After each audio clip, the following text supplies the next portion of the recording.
You go back one generation to Everett Lilly. Yeah, sure did. He's your dad. Yes. And they did a lot for bluegrass music. They did a lot for Appalachian music. And they brought it up and down the East Coast and made it famous in Japan. Yes, sir. Talk to me about Everett Lilly, and then we'll get into what you're doing for it. Well, Everett and his brother B, they were, like to refer to them as one of the forefathers of bluegrass music, because they were actually playing bluegrass music before it was even called bluegrass music. When do you think the term bluegrass music came into being? I've heard my dad speak about this many times. Sure. The term bluegrass came into it when Lester Flatt and Earl Scruggs were actually with Bill Monroe, and they split off from Bill Monroe's band, and Bill Monroe began calling himself Bill Monroe and the Bluegrass Boys. Nothing to do with the type of music they played. Came from Kentucky. Came from Kentucky. And people would begin coming around. My dad was with Lester Flatt and Earl Scruggs at the times, and they'd come around and they'd ask, Lester said, "You and Lilly do us an old Bill Monroe tune," and it wouldn't happen. The song wouldn't get played. People are smart. They came around later and they said, "You and Lilly do us an old bluegrass tune," referring to the band. Mm-hmm. And Wow. they would do it, not realizing they were labeling bluegrass at the time as a name for music. My dad likes to refer to it as American folk mountain country music. American folk Mountain country mountain music. country music. All Yeah. right. Well, Ralph said it comes from the Clinch Mountains up that way. You know where he came from. He said he played mountain music. Yeah. Yeah. Well, I know that my dad, when he did his first Japan tour, the Japanese, they asked him, said, "What kind of music do you call this?" And my dad said, "Well, we play American folk mountain country music, but the new name is bluegrass." Well, for the Japanese, that was a whole lot easier to say bluegrass is to say that more of a sentence for a title. Absolutely. I hear you on that. Your dad and B were responsible for bringing their music, I guess we could call it Southern Appalachian music, Yes. up to Boston. Yes. They hail from Clear Creek, West Virginia. just outside of Beckley. Yes, sir. And they played there for how many years? And what brought them up to Boston, too?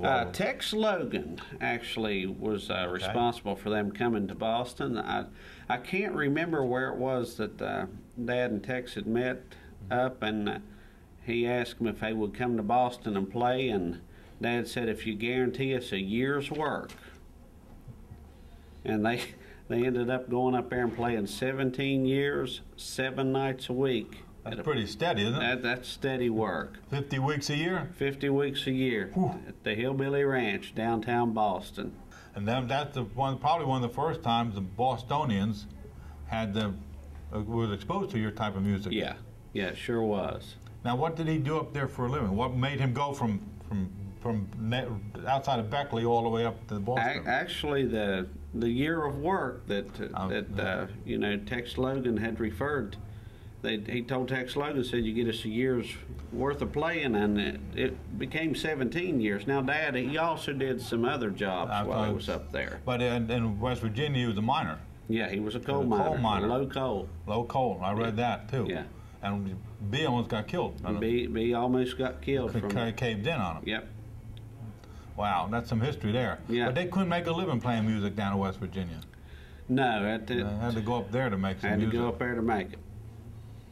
I read all that stuff. You mentioned before about the trip to Japan. They got to Japan before Bill Monroe, and they invited Bill on the second tour? Yes. That's so sure weird, because Bill is always known to be there, the ambassador. Right. But your Lilly's brothers were up there first. They were up there first. There. That's amazing. And the Lilly brothers also was responsible for Jim and Jesse going to Japan. Weren't they? Yeah, Jim and Jesse. Also, Doc Watson was booked through Lilly Brothers, and unbelievable. Yeah, it was a bunch of them went over there. The Lilly Brothers, Don Stover.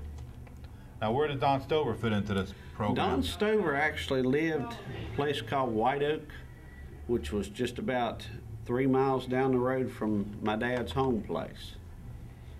And he also worked low coal with Everett. What instrument did he play? He played banjo. Okay. And they traveled around?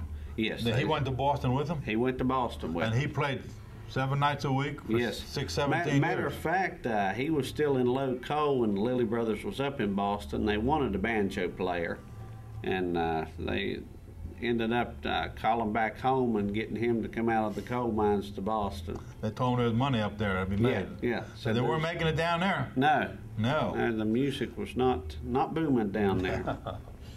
This is your latest CD. That's our latest CD. That's Everett Lilly with the current band and a whole lot of guests. Whole lot of, boy, look at this list of guests. I don't even want to go.